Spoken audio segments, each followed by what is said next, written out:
ಸೌದತ್ತಿಯಲ್ಲಿ ಕರ್ನಾಟಕ ರಕ್ಷಣಾ ವೇದಿಕೆ ವತಿಯಿಂದ ಕನ್ನಡ ರಾಜ್ಯೋತ್ಸವ ಹಾಗೂ ಚಿದಂಬರೇಶ್ವರ್ ಜಾತ್ರಾ ಪ್ರಯುಕ್ತ ಮ್ಯೂಸಿಕ್ ಮೈಲಾರಿ ರಸಮಂಜರಿ ಆಯೋಜಿಸಲಾಗಿತ್ತು. ಈ ಕಾರ್ಯಕ್ರಮದಲ್ಲಿ ತಾಲೂಕಿನ ಶಾಸಕರು ಶ್ರೀ ವಿಶ್ವಾಸ್ ವೈದ್ಯ ಅವರು, ಡಿವೈಎಸ್ಪಿ ಚಿದಂಬರ್ ಮಡಿವಾಳ, ಶಿವಾನಂದ ಹುಗಾರ್, ಎಂಕೆ ಬೇವೂರು, ಮಂಜು ಪಾಚಂಗಿ, ಶಿವನಗೌಡ ಪಾಟೀಲ್, ಶಿವಾನಂದ ಪಟ್ಟಣಶೆಟ್ಟಿ, ಸವದತ್ತಿ ಕನ್ನಡ ರಕ್ಷಣಾ ವೇದಿಕೆಯ ಅಧ್ಯಕ್ಷರು ಹಾಗೂ ಇನ್ನೂ ಹಲವಾರು ಮುಖಂಡರು ಭಾಗವಹಿಸಿದ್ದರು. ಜಿಲ್ಲಾ ವರದಿಗಾರರು ಅಸ್ಲಾಂ ನಿಪ್ಪಾಣಿ. ಒಗ್ಗೂಡಿಸಿ 1956ರಲ್ಲಿ ಮೈಸೂರು ರಾಜ್ಯವನ್ನಾಗಿ ಮೊದಲಿಗೆ ಮಾಡಲಾಯಿತು.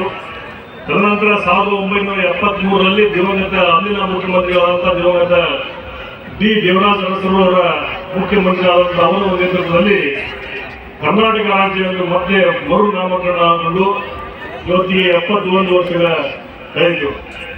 ದೊಡ್ಡ ಪ್ರಮಾಣದಲ್ಲಿ ಪ್ರತಿ ತಾಲೂಕು ಮಟ್ಟದಲ್ಲಿ, ಜಿಲ್ಲಾ ಮಟ್ಟದಲ್ಲಿ ಕರ್ನಾಟಕ ರಾಜ್ಯೋತ್ಸವನ್ನ ಇಡೀ ರಾಜ್ಯಾದ್ಯಂತ ಆಚರಣೆ ಮಾಡಲಾಯಿತು. ಆಶೀರ್ವಾದವನ್ನು ಮಾಡಿದ್ದೀರಿ.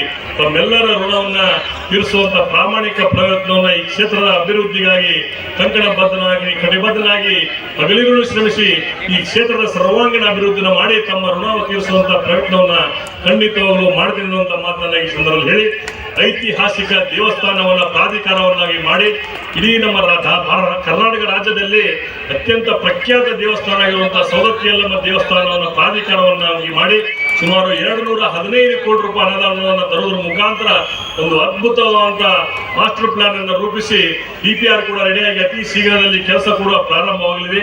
2 ವರ್ಷದಲ್ಲಿ ಈ ಯಲ್ಲಮ್ಮ ದೇವಸ್ಥಾನವನ್ನು ಒಂದು ಮಾದರಿಯ ದೇವಸ್ಥಾನವನ್ನಾಗಿ ಮಾಡುವಂತ ಪ್ರಯತ್ನವನ್ನ ಖಂಡಿತವಾಗಲೂ ಮಾಡ್ತೇನೆ. ಈ ದೇವಿಯ ಎಲ್ಲ ಭಕ್ತರಿಗೆ ಅನುಕೂಲ ಕೊಡುವಂತಹ ವ್ಯವಸ್ಥೆಯನ್ನು ಖಂಡಿತವಾಗಲೂ ಮಾಡ್ತೇನೆ. ಜೊತೆಗೆ ಸೌದತ್ತಿ ನಗರದ ಎಲ್ಲ ಕಾಮಗಾರಿಗಳನ್ನ ಅತ್ಯಂತ ಶೀಘ್ರದಲ್ಲಿ ಮಾಡಿ ನನ್ನ ಅವಧಿಯಲ್ಲಿ ಮಾಡಿಕೊಟ್ಟು ತಮ್ಮ ಮುಂದೆ ಬರ್ತೇನೆ, ಇಲ್ಲಾಂದ್ರೆ ಬರುವುದಿಲ್ಲ ಅನ್ನುವಂಥ ಮಾತನ್ನು ಕೂಡ ಈ ಸಂದರ್ಭದಲ್ಲಿ ಹೇಳಿ ನನಗೆ ಉದ್ಘಾಟನೆ ಮಾಡಲಿಕ್ಕೆ ಅವಕಾಶ ಕೊಟ್ಟಂತ ಎಲ್ಲ ಸದಸ್ಯ ಕರ್ನಾಟಕ ರಕ್ಷಣಾ ವೇದಿಕೆಯ ಸರ್ವ ಸದಸ್ಯರಿಗೆ ಅಭಿನಂದನೆ ಕೊಡಿ ಧನ್ಯವಾದಗಳನ್ನು ಅರ್ಪಿಸಿ ನನ್ನ ಮಾತನ್ನು ಮುಗಿಸ್ತೇನೆ. ಜೈ ಹಿಂದ್, ಜೈ ಕರ್ನಾಟಕ.